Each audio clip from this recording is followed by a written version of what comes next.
होत नहीं सदज्ञान, बुद्धि का विकास नहीं है जुआ ताश खेलों में। सच्चा सुख स्वरूपानंद मिलता है सत्संग में, और सुख नहीं है विषयाद के झमेलों। सच्चा सुख मिलता है तो हमको सत्संग से प्राप्त होता है। इसलिए मेरे बहन भाइयों, हमेशा सत्य का साथ करिए। साच बराबर तब नहीं, झूठ बराबर पाप, और जाके हृदय साच है ताके हृदय। हाँ, इसलिए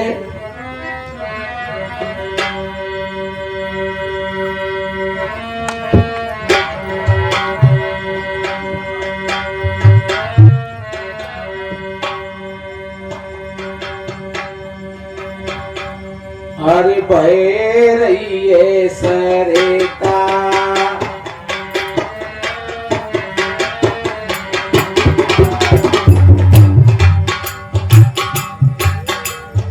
ऐसी बढ़िया अच्छी हवा चल रही है, बादल छाए हुए, इधर उधर बारिश हो रही है। इस समय कितना बढ़िया अच्छा लग रहा है। आप लोग सत्संग में बैठे हुए हो और सो रहे होंगे तो सो रहे होंगे, लेकिन जो जितने भाई बहन बैठे हुए हैं बड़ी श्रद्धा से और बड़ी लक्ष्य के साथ, भजन तो हम रोज सुनते हैं, लेकिन वास्तव में सुनते तो हम कभी कभी। भोजन हम रोज खाते हैं, लेकिन रोज एक जैसा स्वाद नहीं होता। वही दाल है, वही सब्जी है, वही रोटी है, वही अनाज है, लेकिन हर दिन का भोजन आज कितना अच्छा लगा। रोज उसी खाट पर सोते हैं, वही बिस्तर है, लेकिन कल नींद क्यों नहीं आई? खाट तो वही थी, घर वही था, आज कितनी बढ़िया नींद आई। पानी तो वही था, कल भी स्नान किया था, लेकिन कल वो आनंद नहीं आया था, आज क्यों आया? सत्संग तो वही था, वही भजन थे, वही प्रवचन थे, लेकिन कभी कभी कोई भाई बहन ध्यान से जब सुनते तो कहते महाराज आज बड़ा अच्छा सत्संग हुआ है।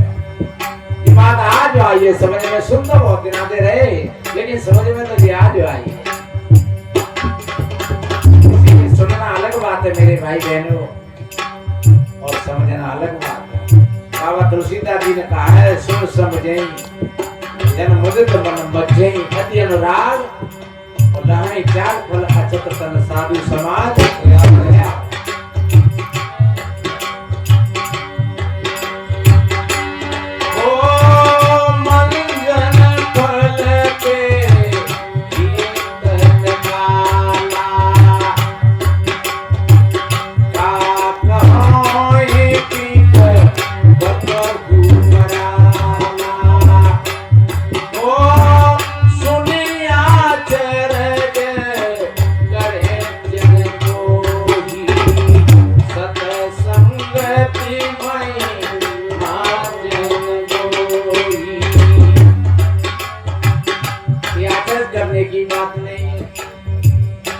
सत्संग रूपी सरोवर में जो मंजन पान करता है, वो कौआ से, कोयल और बगुला से हंस बन जाता है। और एक बात बताएं, तुम हंस ही हो, तुम कौआ नहीं।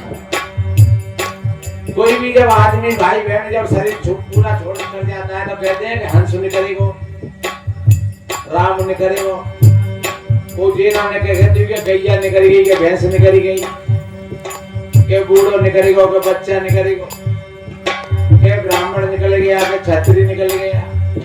क्या कहते हैं? हंस निकल गया, राम निकल गया। तो तुम राम ही हो तुम हंस ही हो। कहीं कहीं लोग कहते हैं कि भैया ये जीव है, ईश्वर का अंश है। चलो अंश मान लिया, फिर भी तो सिंह को बच्चे सिंगुरी तो होगे, गधा को हाथी है जाओगे, हाथी को गधा है जाओगे। इसलिए अगर हंस में है तो उस हंसी में जो संभावना है वो उस हंस में भी सारी की सारी संभावना छिपी है। जैसे एक आम का पौधा है, विशाल वृक्ष है पूरा का पूरा, और उस पर हजारों ने आम लगे हुए हैं, लेकिन प्रत्येक आम के अंदर में वो संभावना छुपी हुई है, क्योंकि प्रत्येक आम में से वो वैसे ही वृक्ष बन करके तैयार हो सकते हैं। इसलिए मेरे बहन भाइयों, आप सभी के अंदर में वो संभावना छुपी हुई है, इसलिए चिंता मत करना। वक्त आएगा तो देखो फिर बताएंगे। जो भाई बहन सत्संग सरोवर में जो जलपान करती है वो कौवा से कोयल और बगुला से हंस बन जाए। तुम्हारे पास में वाणी तो बढ़िया है, पर तुम टाँव टाँव बोल रहे हो तो बोल तुम कहो कि गाली दे रहे हो तो तुम बोलो फिर। इसलिए हमेशा हर भाई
ये कोई साधारण सरोवर नहीं है।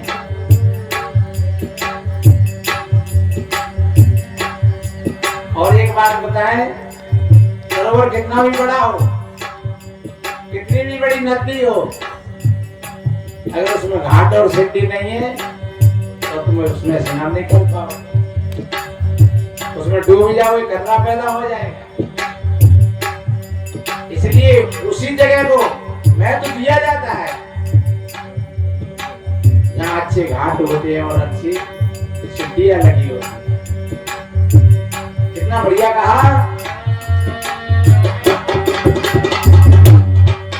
और संत समागम निर्मल घाट, संत समागम निर्मल घाट।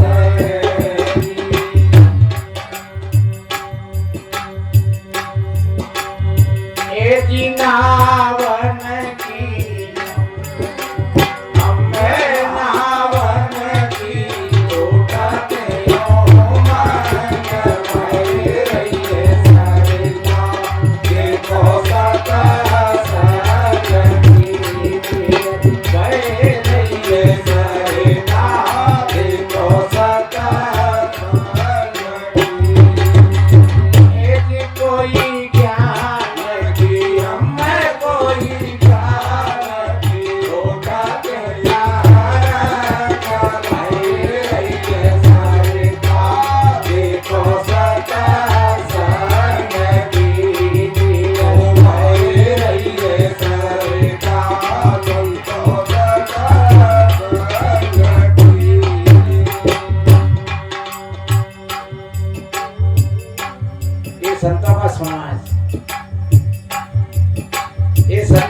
समागम घाट है।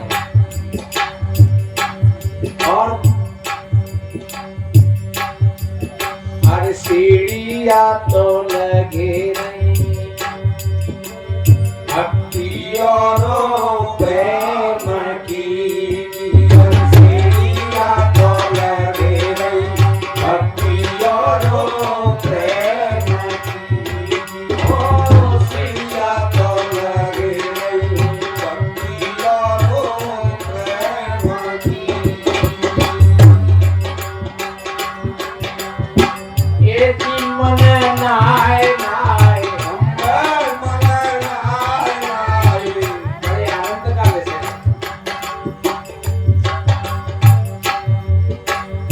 ये वास्तव में सत्संग सरोवर में स्नान डुबकी लगा लेते हैं, उनका हृदय गदगद हो जाता है, निर्मल हो जाता है। जो भला और विक्षेप और आवरण के जो पर्दा पड़े हुए हैं वो टूट जाती है। जहाँ लोभ और मोह की परतें हैं वो धुल जाती हैं और बस पूरा काम हो जाता है। देखिए अरे सीढ़िया तो लगे नहीं भक्ति और प्रेम की, ओ सीढ़िया तो लगे नहीं भक्ति और प्रेम की। मन नाय नाय हमें मन नाय नाय, तो चैन भरे रहिए सरिता, ये तो सदा सरस्वती। ये मन नाय नाय हमें मन नाय नाय, ये तो चैन भरे रहिए सरिता,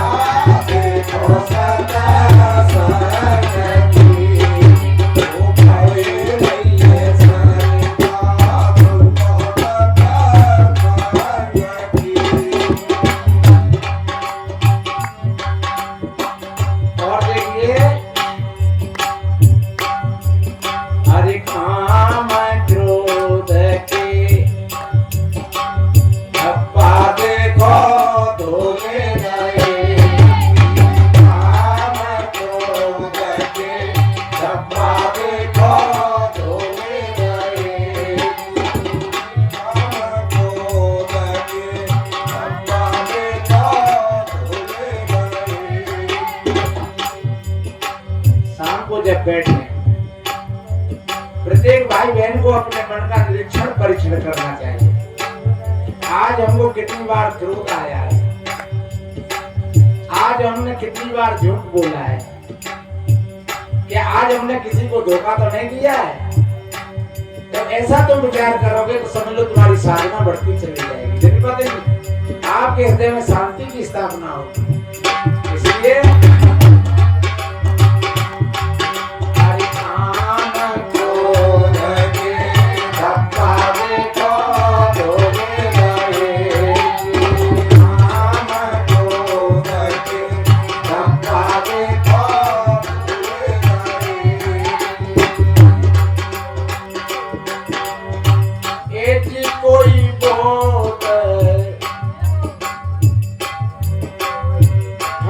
कोई को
ऐसा कोई होता जो पेय पदार्थ होता, किसी ने पिया होता तो आज कोई होते? देखो जिन्होंने अमृत पिया था 4000 वर्ष पहले जो बैठे शरीर, लेकिन ऐसा कुछ नहीं। अमृत क्या है? आपकी आत्मा ही तो अमृत है जो कभी मरती नहीं।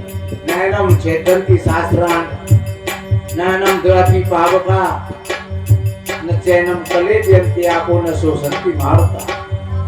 ये अर्जुन, एक जीव आत्मा को कोई शस्त्र नहीं छेद सकता है, आग नहीं जला सकती है और हवा नहीं सुखा सकती है और पानी नहीं गला सकता है। वो अमृत आत्मा है और उस आत्मा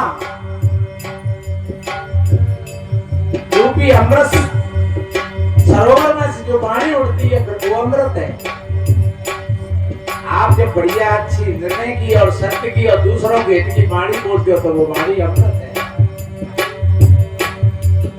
उसके पश्चात आप जब आपका व्यवहार अमृत होता है, आपका व्यवहार, आपका चरित्र, आपके चाल चलन लोग प्रशंसा करते हैं। आज बुद्ध का नाम लेते हैं, भगवान कृष्ण की बांसुरी की लोग क्यों चर्चा करते हैं? वो बांसुरी क्या थी? अरे ये मधुर मधुर वाणी तो बांसुरी है। बंकिम चंद्र बाबूजी से किसी ने पूछा कि मनुष्य को किस तरीका से अपना जीवन जीना चाहिए, तब उन्होंने कहा कि बांसुरी की बात। इसका मतलब क्या? इसका मतलब यह है कि जब बांसुरी बजती है लोग सुनने के लिए आतुर होते हैं। ये बांसुरी कब बजे? बड़ी अच्छी बज रही है। अपने अपने सारे काम धंधों को बंद करके और उस ध्वनि को सुनते हैं बड़े आनंद से। और जब बांसुरी बंद हो जाती है तो फिर प्रतीक्षा करते हैं कि भैया वो बांसुरी अब कब बजे। ये उदाहरण है। हमारा जीवन भी ऐसा है, जब समाज के बीच में हम हो, समाज के लोग हमसे हुए नहीं, और जब बिछुड़ जाए हम समाज के लोग हमको याद करें, यार कब मिलोगे यार, आज आओ तुमसे मिलने के लिए बहुत मन कर रहे हैं, तो समझ लो आपका जीवन अच्छा हो गया। अगर आपके व्यवहार से कोई अगर दुखी हो गया, आपके व्यवहार से अगर कोई टूट गया, चाहे आपके परिवार के सदस्य हो, चाहे पड़ोसी हो, मित्र हो, समझ लो कि आपके व्यवहार में विषमता है। और आपका व्यवहार अगर सरल और शुद्ध है, समता है, तो आपका व्यवहार अमृत है। इस अमृत को समझ लो, आपका जीवन अच्छा बन जाएगा। आज से ही वो सारी विषमता के तार टूट जाएंगे। इसलिए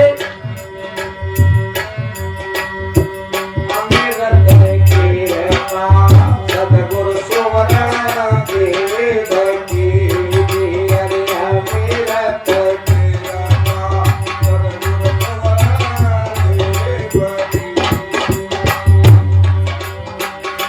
की कोई भाई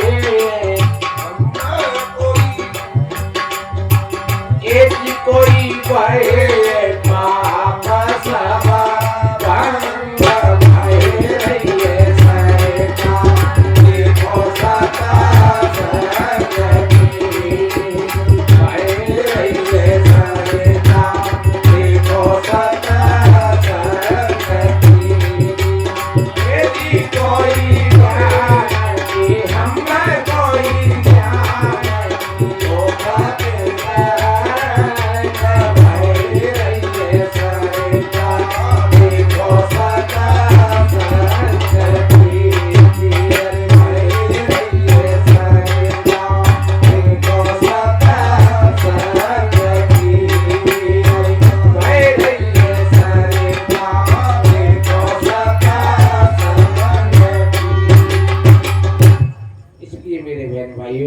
सत्संग सरोवर में आप भाई बहन सभी डुबकी लगाएं और आपके व्यवहार, अपने व्यवहार को मधुर बनाएं, अपनी वाणी अच्छी समझ करके बोले, साथ करके बोले, और शब्द पर इतना बोला जाए, कितना बोला जाए, जितना बोला जाए उतना ही थोड़ा है। वक्त आएगा तब फिर निवेदन करेंगे। समय अपनी ओर चल रहा है। पूज्य साहब जी विराजमान है, थोड़ा सा इनके भी आशीर्वाद के शब्द श्रवण करेंगे सभी भाई बहन।